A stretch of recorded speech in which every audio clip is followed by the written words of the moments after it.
मजाक नहीं। Let's start off with this.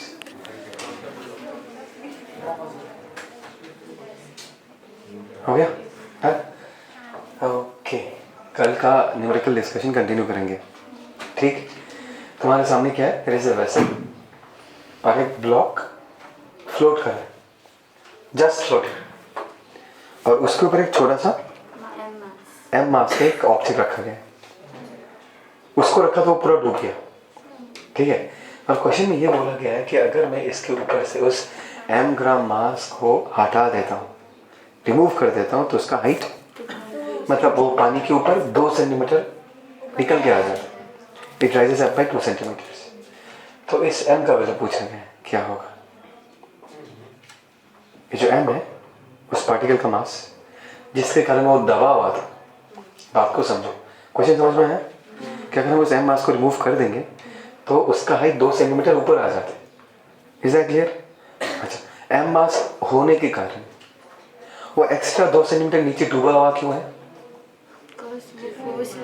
वो जितना ज्यादा डूबेगा उतना ज्यादा वो लिक्विड डिस्प्लेस करेगा, जितना ज्यादा वो लिक्विड डिस्प्लेस करेगा उतना ज्यादा फोर्स ऑफ बायन्सी लगेगा। Is that clear? तो अगर मैंने इस क्यूब के ऊपर एक एम मास का पार्टिकल रखा तो जो फोर्स ऑफ बायन्सी है उस क्यूब के वेट को तो बैलेंस कर ही रहा है, and at the same time ऊपर जो वो पार्टिकल बैठा हुआ है एम मास का उसके वेट को भी क्या कर रहा है? बैलेंस कर रहा है। Is that clear? जब मैंने ऊपर वाले पार्टिकल को हटा दिया, इज दैट क्लियर, तो फोर्स ऑफ बायन्सी को अभी सिर्फ क्यूब के वेट को ही बैलेंस करना है। तो वो जो एक्स्ट्रा डूबा हुआ था, क्या डूबा हुआ था? एक्स्ट्रा डूबा हुआ था ना 2 सेंटीमीटर, किसके कारण डूबा हुआ था? उस पार्टिकल के एम मास को बैलेंस करने के लिए वो एक्स्ट्रा 2 सेंटीमीटर डूबा हुआ था। तो एक्स्ट्रा 2 सेंटीमीटर डूबने के कारण जो extra force of buoyancy create हुआ होगा, उस फोर्स का वैल्यू और इस छोटे से पार्टिकल का वेट जो होगा, दोनों का वैल्यू क्या होगा? सेम होगा। उसी के वेट को बैलेंस करने के लिए उसको एक्स्ट्रा डूबना पड़ा। तो हम ये निकालेंगे उसके एक्स्ट्रा डूबने से कितना extra force of buoyancy create होगा। बात को समझो। Is that clear? तो अगर ये 2 सेंटीमीटर राइज करके आया है तो 2 सेंटीमीटर डेप्थ पहले लिक्विड के अंदर था, तो कितना वॉल्यूम इमर्स था इनिशियली? मैं पूरी का इमर्शन नहीं पूछ रहा। I'm not talking about the complete immersion. I'm just talking about the extra immersion, which was to balance the weight of what? The small particle. What is that extra immersion? Try to understand. ये 2 centimetre का height है, ये H होगा, ये भी H होगा, इतना volume extra डूबा हुआ था, राइट? तो इसका वॉल्यूम इमर्स क्या लिख सकते हैं हम? That is h into H into 2, ऐसा लिख सकते हैं। तो about force of buoyancy in this case, ये 2 सेंटीमीटर में है, ठीक है ना? और इस force of buoyancy in this case, ये एक्स्ट्रा डूबने के कारण जो extra force of buoyancy create हुआ होगा, that is wait of the liquid displaced. इतना वॉल्यूम डिस्प्लेस कर दिया था उसने, इस वॉल्यूम ऑफ लिक्विड में इतना ही वॉल्यूम डिस्प्लेस हुआ होगा। So that is h into h, इसको मैं 2 सेंटीमीटर में लिखता हूँ। This is the volume into density of liquid, rho लिख दिया हमने। ये क्या हो गया? Mass of the liquid displaced into g कर दूंगा तो ये क्या हो जाएगा? Weight of the liquid displaced. बात समझ में आया मैंने क्या कहा? और ये जो एक्स्ट्रा फोर्स ऑफ बायन्सी है किसको बैलेंस कर रहा है? ये जो छोटा सा पार्टिकल एम है उसका जो वेट है उसको बैलेंस कर रहा है, that is equal to M G. तो G G basically cancel out हो जाता है। हाँ, और कुछ बोला है क्या? मास का वैल्यू भी दिया, मैंने क्वेश्चन गलत बोल दिया। सीधा सपनों की दुनिया में नहीं, इधर देखो, ये 200 ग्राम है, राइट? मास का वैल्यू कितना है? 200 ग्राम। सॉरी, मैंने क्वेश्चन गलत बोल दिया था, साइज ऑफ द क्यूब बोलना है। तो एम का वैल्यू पता है 200 ग्राम, तो एच का वैल्यू हम इस इक्वेशन से बहुत आसानी से निकाल सकते हैं। तो यूनिट्स का ध्यान रखना, लेकिन सेंटीमीटर में लिखा है। Is that clear? जब डेंसिटी यूज करोगे, अगर केजी में लिखना चाहोगे तो 2 सेंटीमीटर को मीटर में कन्वर्ट करने के बाद लिखना। Is that clear? इसको ऐसे कर देंगे, कोई डाउट इसमें? पक्का? देखिए, इसको बाद में कॉपी करना, अभी नया जो कहानी है वो सुन लेती है, तो बहुत ही सिंपल था। तो तुमको याद होना चाहिए कि we have talked about the expression for force of buoyancy in liquids which are stationary. और अगर सिंपली ये याद रखना है कि जो फोर्स ऑफ बायन्सी होता है वो उस ऑब्जेक्ट ने जितना लिक्विड डिस्प्लेस किया उसके वेट को बैलेंस करता है। और तुमको ये बहुत अच्छे से ये याद रखना पड़ेगा कि फोर्स ऑफ बायनेंसी का वैल्यू हमने कैसे निकाला था। पहले हमने लिक्विड का ही एक सिलिंड्रिकल एलिमेंट लिया और वहां से कैलकुलेट किया कि एफ का वैल्यू उसके वेट को बैलेंस करता है। उसी शेप एंड साइज का, उसी लिक्विड एलिमेंट के शेप एंड साइज का अगर मैं दूसरा मटेरियल इंट्रोड्यूस कर दूं, उस पे भी फोर्स ऑफ बायनेंसी उतना ही लगेगा जो पहले लग रहा था। और पहले का force of buoyancy was equal to what? Weight of the liquid. तो अगर मैंने उस सिलिंड्रिकल एलिमेंट ऑफ लिक्विड को हटा के एक दूसरा मटेरियल उसी शेप एंड साइज का उसी जगह पर डाल दिया, उस पर भी वही फोर्स ऑफ बायनेंसी लगता है। That is the reason force of buoyancy is equal to the weight of the liquid displaced. अभी का जो कहानी है वो ऐसा कहानी है कि हमारे पास एक वेसल है, उसमें लिक्विड है और कुछ नहीं है। जैसे तुमको सिलेंडर दिख रहा है, ये लिक्विड का ही एक सिलिंड्रिकल एलिमेंट हमने चूज किया। इसी तरीके से हम चीजों को निकालते हैं। और हमने पूरे कंटेनर को क्या किया? ए एक्सेलरेशन से ऊपर लगाया। क्या बोला हमने? ए एक्सेलरेशन से ऊपर लगाया। Is that clear? पक्का? अच्छा, इसमें मैं फिर से याद दिलाना चाहता हूँ कि फोर्स ऑफ बायनेंसी कोई नया कैटेगरी ऑफ फोर्स नहीं है। नीचे का प्रेशर ज़्यादा होता है, ऊपर का प्रेशर कम होता है, तो प्रेशर के कारण जो रिजल्टेंट फोर्स बनता है उसी को ही हमने एक नया प्यारा सा नाम दे दिया, that is force of buoyancy. Right? So यहाँ पर एक फोर्स ऑफ बायनेंसी लग रहा होगा एफ। अभी एफ बी लगाने के बाद फिर से प्रेशर मत लगा देना। एफ बी ही प्रेशर डिफरेंस के कारण जो फोर्स है वही एफ बी है। और दूसरा हम क्या लगाएंगे यहाँ पर? करेक्ट, हम जमीन से देखते हैं, जमीन से देखेंगे, so that will be an inertial frame of reference. और हम कहेंगे ये जो सिलिंड्रिकल एलिमेंट है that is accelerating upwards with an acceleration of a. तो न्यूटन लॉस क्या कहते हैं? F net equal to what? M A. तो एफ नेट की जगह हम क्या लिख सकते हैं? F B that is equal to what? Okay, F B minus M G equal to M A. तो एफ बी का वैल्यू क्या है? That is M G not plus M A. Now ये जो प्लस एम ए है, now this is interesting because F B जो है वो वेट को तो बैलेंस करता ही था। तो हमने पहले पढ़ा भी है, अगर लिक्विड स्टैटिक होता है तो एफ बी किसको बैलेंस करता है? वेट को बैलेंस करता है। लेकिन अभी तुम इस एक्सप्रेशन को अपने दिमाग में कैसे फील करोगे? ऐसे फील करो कि अभी जो फोर्स ऑफ बायनेंसी है वो वेट को बैलेंस करने के साथ साथ इस सिलिंड्रिकल एलिमेंट को ऊपर की तरफ ए एक्सेलरेशन से जाने के लिए जितना फोर्स चाहिए, दैट इज एम ए, वो भी प्रोवाइड करता है। That means force of buoyancy is increased because now the force of buoyancy is not only balancing the weight of the liquid, but it is also assisting the liquid to move up with an acceleration of what? A. कोई doubt इसमें? Right? इसको हम कैसे लिख सकते हैं? ध्यान देना। मैं तुमको छोटा सा एक सोचने का तरीका दे दूंगा। This is G plus M, right? Now this is the force of buoyancy, this is the expression, this is the mass of liquid. फिर से कहता हूँ, इसी शेप का अगर मैं दूसरा मटेरियल डाल दूँ तो हम ये क्या कहेंगे? मास ऑफ लिक्विड डिस्प्लेस्ड कहेंगे। फिर से कहता हूँ, इसी सिलिंड्रिकल के शेप का लिक्विड हटा के निकाल लिया, लिक्विड इस सिलिंडर को निकाल लिया, इसके जगह पर हमने इसी शेप एंड साइज का, इसी सिलिंड्रिकल शेप का दूसरा मटेरियल डाल दिया, एफ बी उस वक्त भी इतना ही लगेगा। कम ऑन यार, फील नहीं आ रहा क्या मैं कहता हूँ? एफ बी उस वक्त भी इतना ही लगेगा, राइट? सो अगर मैंने यहाँ पर दूसरा मटेरियल डाल दिया तो मैं इस एक्सप्रेशन को जब पढ़ूंगा तो कैसे पढ़ूंगा? M is what? Mass of the liquid displaced. Is that clear? दिखा नहीं? तुम समझ लो, डिस्प्लेस लिखेंगे। और वेट निकालने के लिए हम क्या करते थे?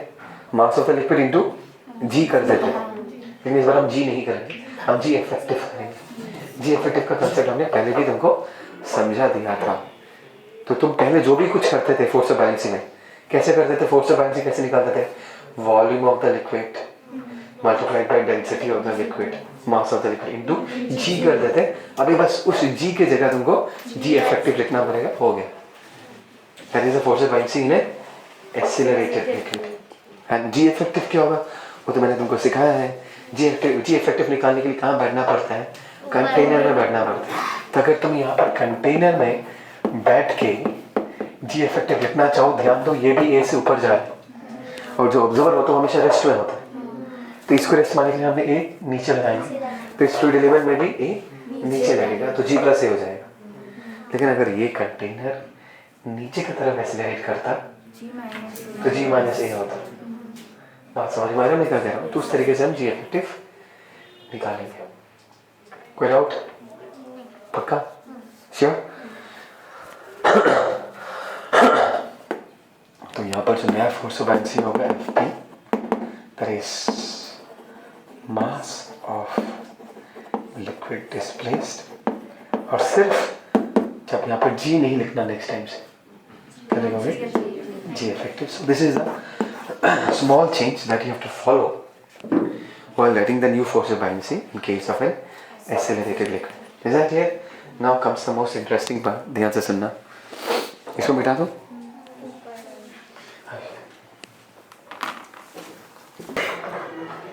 ठीक है? Okay. Now the most interesting question जो मुझे लगता है इस पर्टिकुलर सेक्शन में. सोचो एक ब्लॉक फ्लोट कर रहा है. इमेजिन हो गया? एक ब्लॉक फ्लोट कर रहा है. लिक्विड रेस्ट में ब्लॉक फ्लोट कर रहा है आराम से. अभी अगर मैं उस कंटेनर को पकड़ के ऊपर की तरफ एक्सेलरेट कर देता तो ब्लॉक पहले जितना डूबा हुआ था, फ्लोट करना मतलब कुछ पोर्शन तो डूबा हुआ रहेगा. समझ में आया? डेप्थ ऑफ इमर्शन, ये वर्ड समझ में आया? डेप्थ ऑफ इमर्शन कब का? जब वो रेस्ट में था लिक्विड. जब लिक्विड रेस्ट में था तब वो जितना डूबा हुआ था. अभी जब मैं उस पूरे वेसल को पकड़ के अपवर्ड डायरेक्शन में ए एक्सेलरेशन से मूव कराऊंगा तो ब्लॉक का डेप्थ ऑफ इमर्शन क्या बढ़ेगा, घटेगा या सेम रहेगा? सिर्फ जवाब देने से नहीं होगा, सोच के बताना है. सिर्फ ध्यान से, टेक योर टाइम. इतना तो मैं भी नहीं बोल पाऊंगा. मतलब फर्स्ट टाइम कोई मुझे पूछता इतना जल्दी मैं भी आंसर नहीं दे सकता. भाई इधर सुनो. Let me make my question clear. Siddharth, इधर, एवरीवन, आयुष, मैं फिर से अपना क्वेश्चन सुनो कि जितना वो पहले लिक्विड में डूबा हुआ था जब वो रेस्ट में था, जब मैं पूरे कंटेनर को ब्लॉक के साथ, उस फ्लोटिंग ब्लॉक के साथ अपवर्ड डायरेक्शन में एक्सेलरेट करवा दूँ तो क्या वो ज़्यादा डूबेगा? इस बार थोड़ा ज़्यादा डूब जाएगा, या उसका डेप्थ ऑफ इमर्शन सेम रहेगा, या कम डूबेगा?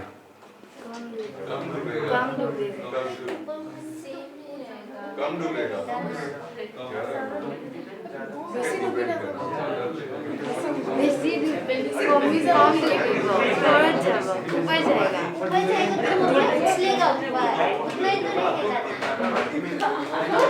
भाई इतना लेमैन्स लैंग्वेज में जवाब मत दो. तुमको फिजिक्स आता है. देखो फिजिक्स में ओए फिर से लेट्स इमेजिन रोशनी का जो डेंसिटी है वो पानी से कम है. इसको ये आराम से फ्लोट कर सकती है. पानी में आते हैं तो रोशनी फ्लोटिंग इन पानी में आती है. ठीक है ना? गले तक फ्लोट कर रही है आराम से. इसके नीचे पानी, गले तक फ्लोट कर रही है. Now when the swimming pool is in equilibrium, मतलब छोटा वाला जो स्विमिंग पूल होता है, इमेजिन हो गया? ये चिल कर रही है आराम से, गले तक पानी. तो अगर मैं उस पूरे सेटअप को इस रिलेशन से ऊपर लेके जाऊंगा तो पानी रोशनी के सर के ऊपर जाएगा, या सॉरी पानी में कुछ नहीं कर रहा. अगर मैं कंटेनर जिसमें लिक्विड है, जिसमें रोशनी है, इस पूरे सिस्टम को अगर अपवर्ड डायरेक्शन में एक्सेलरेट करवा दूं तो रोशनी डूबेगी या बचेगी? डूबेगी. मतलब will the level of liquid, मतलब जो ज़्यादा डूब जाएगी, लेवल राइज कर जाएगा, या पहले तो वो यहाँ तक पानी था, उतर जाएगा, या सर इसके आंसर्स कॉन्ट्राडिक्टिंग है थोड़े से. फालतू जवाब मत दे, फिजिक्स वाला जवाब नहीं. I'm just asking, will the depth of immersion increase or decrease? वो पहले जितना डूबी थी वो डिक्रीज हो गई या नहीं? हाँ, नमक फेंक मत, एक्सप्लेन कर. डिक्रीज क्यों होगा? फिजिक्स वाला लॉजिक देना, ठीक है ना? हाँ. दो फिजिक्स वर्ड यूज करो. जब ऊपर जाएगा तो जो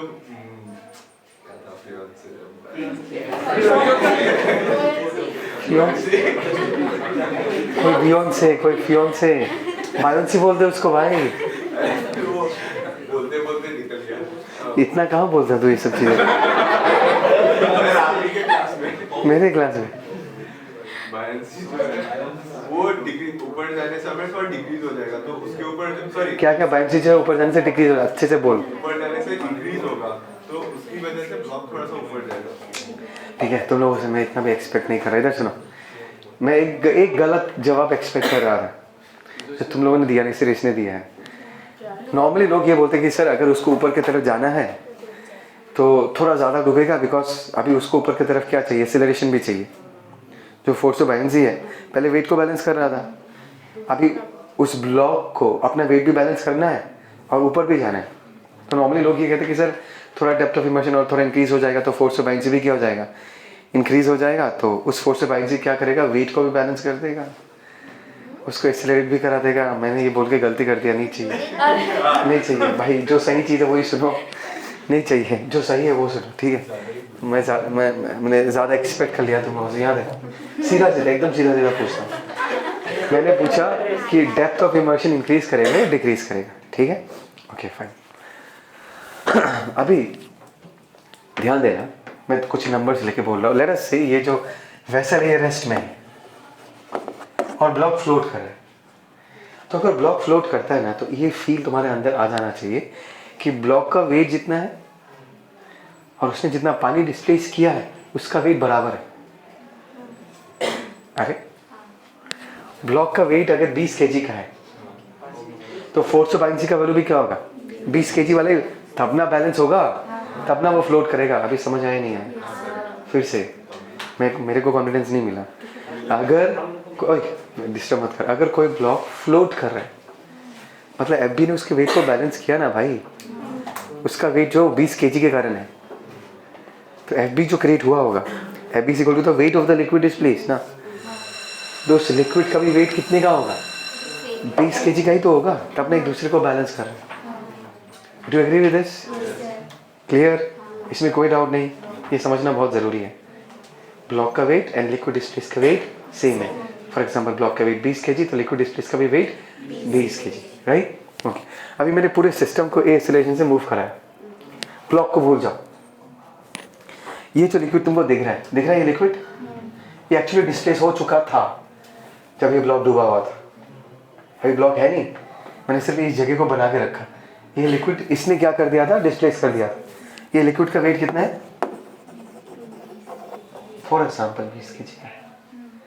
अभी इसका कहानी मैं ऑलरेडी तुमको बता चुका हूँ कि अभी जो ये फोर्स ऑफ बायनेंसी है उसको मैंने एफ बी नहीं लिखा, एफ डैश भी लिखा है, बिकॉज एफ डैश भी अभी क्या करेगा, 20 kg के वेट को तो बैलेंस करेगा ही, और 20 kg को ऊपर एक्सेलरेट करने के लिए जितना फोर्स चाहिए वो भी दे देगा।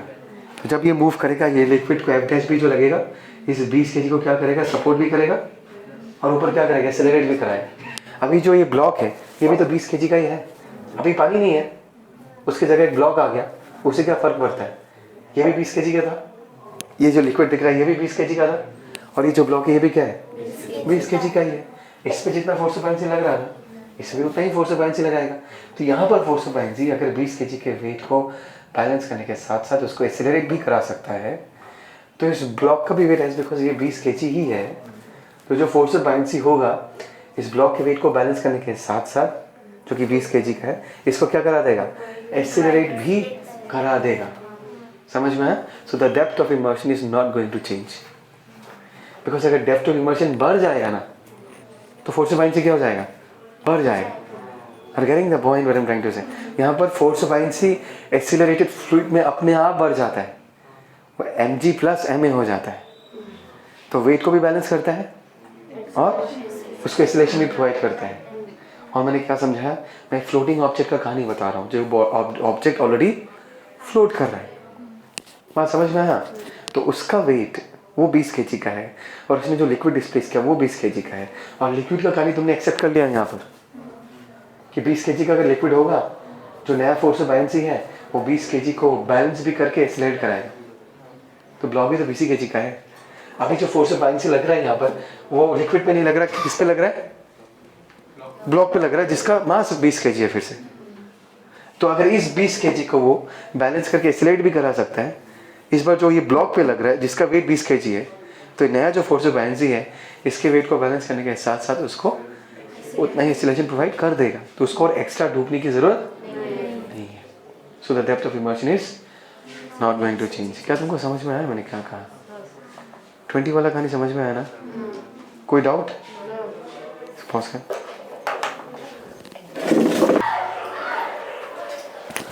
चलो इस क्वेश्चन को देखो, ये हमारे पास एक वेसल है एंड इस वेसल में ना 2 काइंड्स ऑफ लिक्विड है. The lighter liquid will always stay on the top and the denser liquid will settle at the bottom, right. इस रो 2 का वैल्यू 1500 kg पर मीटर क्यूब और ऊपर वाला जो लाइटर लिक्विड है जिसका डेंसिटी कम है वो है 1000 kg पर मीटर क्यूब. और यहाँ पर एक ब्लॉक है, राइट, जिसको रस्सी से पकड़ के रखना पड़ रहा है बिकॉज इस पर जो फोर्स ऑफ बाइंसी होगा डेफिनेटली वो वेट से क्या होगा, ज़्यादा होगा, इसलिए वो ऊपर जाना चाहता है और रस्सी से हमें इसको खींच के पकड़ के रखें. एग्जैक्टली. तो ये पूछा गया है कि रस्सी में टेंशन कितना हो. बेसिक प्रॉब्लम है, जस्ट इक्वेशंस लिखने का प्रॉब्लम है.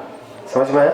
इसका वॉल्यूम दिया हुआ है, बड़े वाले का वॉल्यूम दिया हुआ कितना दिया हुआ 10⁻³ मीटर क्यूब और बोला है कि इस ब्लॉक का 2/5 volume is emerged in the liquid of lighter density.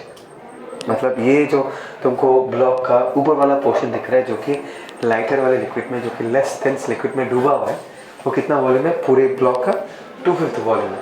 तो पूछा है कि ब्लॉक के रस्सी में जो टेंशन है वो कितना होगा, राइट.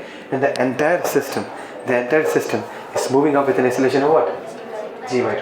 एग्जैक्टली.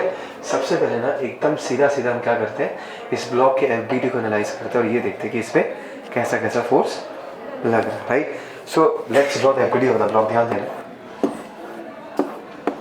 इसका खुद का एक वेट होगा, राइट. सेकेंडली इस पे 2 फोर्स ऑफ बाइंसेस लगेगा बिकॉज इस ब्लॉक ने ऊपर वाले लिक्विड को भी डिस्प्लेस किया और नीचे वाले लिक्विड को भी डिस्प्लेस किया. एग्जैक्टली. ऊपर वाले लिक्विड के लिए कितना लगा, F1. नीचे वाले लिक्विड के लिए कितना लगा, F2. And this block will have a tendency to move up. उसको पकड़ के रखने के लिए टेंशन ने नीचे फोर्स लगाया. यहाँ पर एक T है.